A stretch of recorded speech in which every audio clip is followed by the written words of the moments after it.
ایک طلاق کے بعد رجوع کا طریقہ۔ ہمارے دوست نے اپنی بیوی کو ٹیکسٹ کیا کہ اگر تم نے فلاں کام کیا تو تمہیں طلاق، ورنہ میں اپنے ماں باپ کا بیٹا نہیں۔ اب بیوی نے وہ کام کر لیا تو کیا طلاق ہو گئی؟ اور ایک طلاق کے بعد کتنے عرصے میں رجوع کرنا ہوگا اور کیسے کرنا ہوگا؟ اگر رجوع نہیں کیا تو کیا دوسری طلاق بھی ہو جائے گی؟ شہاب اظہار امریکہ سے۔ شہاب اظہار بھائی، طلاق معلق کرنے سے بھی ہوتی ہے۔ معلق کا مطلب یہ ہوتا ہے کہ کسی کام کے ساتھ لٹکا دی جائے۔ اگر تم نے یہ کیا تو طلاق، تو اگر عورت یہ کر لے تو طلاق واقع ہو جائے گی۔ طلاق میں ریورس گیئر نہیں ہے۔ آپ صلی اللہ علیہ وسلم نے فرمایا ثلاث جدہن جد وہزلہن جد، تین چیزیں حقیقت میں بھی حقیقت، مزاح میں بھی حقیقت۔ ان میں طلاق بھی ہے، غلام کو آزاد کرنا بھی ہے، کو رجوع کرنا بھی ہے۔ تو جب اس شوہر نے اپنی بیوی کو یہ کہا کہ تم نے فلاں کام کیا، یعنی میسج کیا کہ تم نے فلاں کام کیا تو تمہیں طلاق، تو فلاں کام کرنے اگر عورت نے کر لیا تو طلاق ہو جائے گی۔ تو اس میں رجوع کا طریقہ بہت آسان ہے۔ بیوی کو فون پہ کہہ دے میں نے جیسے میسج پہ طلاق دی ہے، میسج پہ رجوع بھی کر سکتا ہے۔ میسج کر دے میں نے رجوع کر لیا، اس پہ دو آدمی کو گواہ بھی بنا دے تو بہتر ہے، کیونکہ بعض دفعہ ایسے ہوتا ہے کہ یہ رجوع کر لے، بعد میں بیگم صاحبہ کہ نہیں رجوع کیا تو اختلاف ہو سکتا ہے، اس سے بڑا فساد ہوگا، اس لیے گواہ بھی بنا دینا چاہیے۔ بھائی دیکھو میں نے ڈیورس دی تھی لیکن میں رجوع کر رہا ہوں۔ تو میسج بھیج کے بھی رجوع کیا جا سکتا ہے، فون کر کے بھی رجوع کیا جا سکتا ہے، گواہوں کو کہہ دیا جائے کہ میں نے اپنی بیوی سے رجوع کر لیا ہے، کس طرح بھی ہو جائے گا۔ زوجہ سے جو ازدواجی تعلق ہے، یعنی زوجہ سے اگر کوئی ہم بستری کر لے یا بوس و کنار کر لے، اس سے بھی رجوع ہو جاتا ہے خود بخود ہی۔ تو اس طرح سے رجوع ہو جاتا ہے، تو یہ رجوع کا طریقہ ہے۔ لیکن ویسے میں آپ سے ایک بات عرض کروں، اچھا دوسرا آپ نے سوال یہ بھی پوچھا ہے کہ اگر رجوع نہ کرے تو کیا دوسری طلاق ہو جاتی ہے؟ ایسا نہیں ہے، رجوع نہ کرے تو وہ ایک ہی طلاق رہتی ہے، مگر اس ایک طلاق سے 3 مینسز کے بعد نکاح ختم ہو جاتا ہے۔ 3 مینسز گزرنے سے پہلے آپ کو رجوع کا حق ہے۔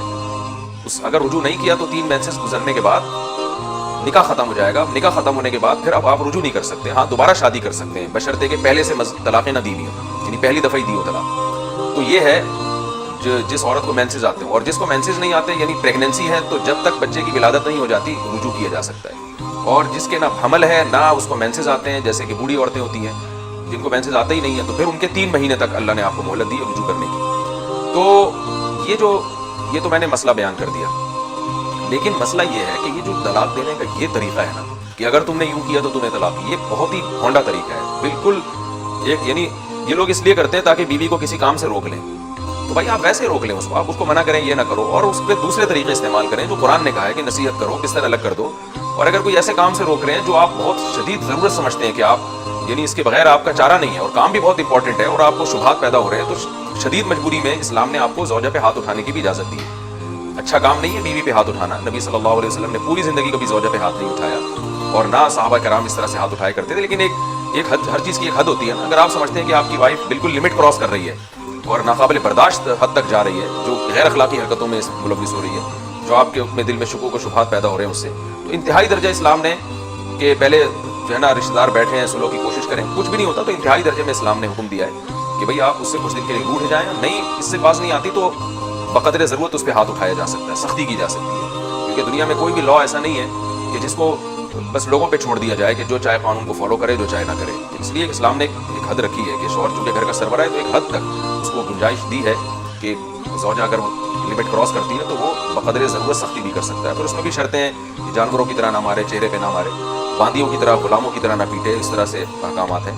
تو میں یہ ڈیٹیل اس لیے بتا رہا ہوں کہ ظالم لوگ اس کا کہیں ناجائز فائدہ نہ اٹھائیں اور خام میں مارنا نہ شروع کر دیں۔ یہ بھی ڈر ہوتا ہے کہ بعض لوگ ویسے ہی ظالم ہوتے ہیں، ان کو اپنی ٹرک نکالنی ہوتی ہے تو وہ اس کا ناجائز فائدہ بھی اٹھاتے ہیں۔